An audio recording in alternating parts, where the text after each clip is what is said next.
where history has fallen silent. Sometimes the truth stands right in front of us, but it has been repeated so many times that we no longer see it. This is Hera History, a place to rediscover what has remained hidden. If you also believe that history is never just a single narrative, join this community and share your perspective in the comments. Perhaps more important than the battle itself was what formed in people's minds afterward. Because wars end, armies scatter, blood dries upon the soil, but stories remain. The story of Tomyris traveled from the heart of the steppes to distant cities, to the ears of Greek historians, to the pens of writers who recorded it years later, retelling what they had heard from others. And each time it was told, it changed a little sharper, a little more legendary.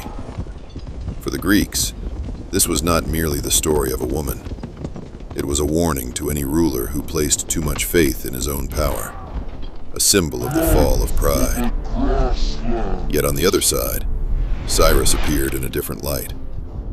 In many sources, he is described as a wise king, a ruler who did not destroy after conquest, but organized and governed. He built an empire that gathered many peoples beneath a single order. And this is what makes the story more complex. Could such a man, known for strategy and foresight, have fallen into a trap of his own making? Or perhaps the narrative, over time, shaped a harsher image than reality.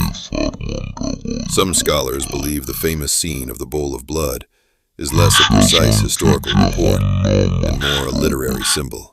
In the ancient world, plunging an enemy's head into blood was a metaphor for vengeance fulfilled, an exaggeration meant to carve the message forever into memory.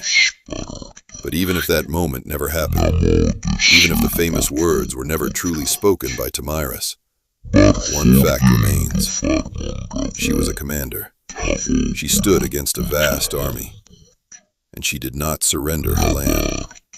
That alone is no small thing. In a time when most rulers were men, in a world where women's names were rarely carved into stone, she wrote her name not on monuments, but on the memory of history. Perhaps that is why, centuries later, European painters depicted her victory again and again. A resolute face, a gaze neither shining with joy nor trembling with mercy. A face that seems to know the cost of victory. Because no revenge returns a son, no triumph fills an empty place.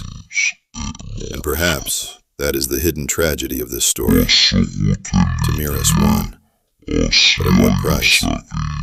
Her son never returned. The quiet of the steppes was never the same again, and her name became forever bound to blood. Yet Cyrus did not end with his death either. The empire he built endured long after him. The structures he established remained for generations. So perhaps history is less the story of one person's defeat, and more the meeting of two powerful wills. Two visions of power, one seeking to expand its borders, the other determined to defend what it already held. If we step back and imagine that battlefield, perhaps we see not only two armies, but two worldviews colliding. And in that clash, it was not only swords that met, it was destinies. Perhaps if Cyrus had never marched to that land, the name of Tomyris would never have reached us. And perhaps, if Tomyris had surrendered, this story would never have existed. But history is not made by surrender. It is made by difficult decisions. The decision to stand, the decision to fight, the decision not to cross a line drawn for oneself. That is why, more than 2,500 years later, we still speak of this battle. We still ask, did it truly happen this way? Is the truth what has been told? Perhaps we will never know for certain. But sometimes, the importance of a story does not lie in its precision. It lies in the meaning it carries. The story of Tomyris is about pride and its consequences, about power and its limits, about a mother who stood against an empire, and about the truth that no crown lasts forever.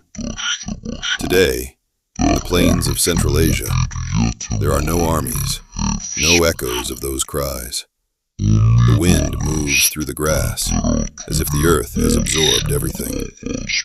But the names remain. The name of Cyrus, builder of one of the greatest empires of the ancient world, and the name of Tomyris, the woman who in the stories stood against him and defeated him.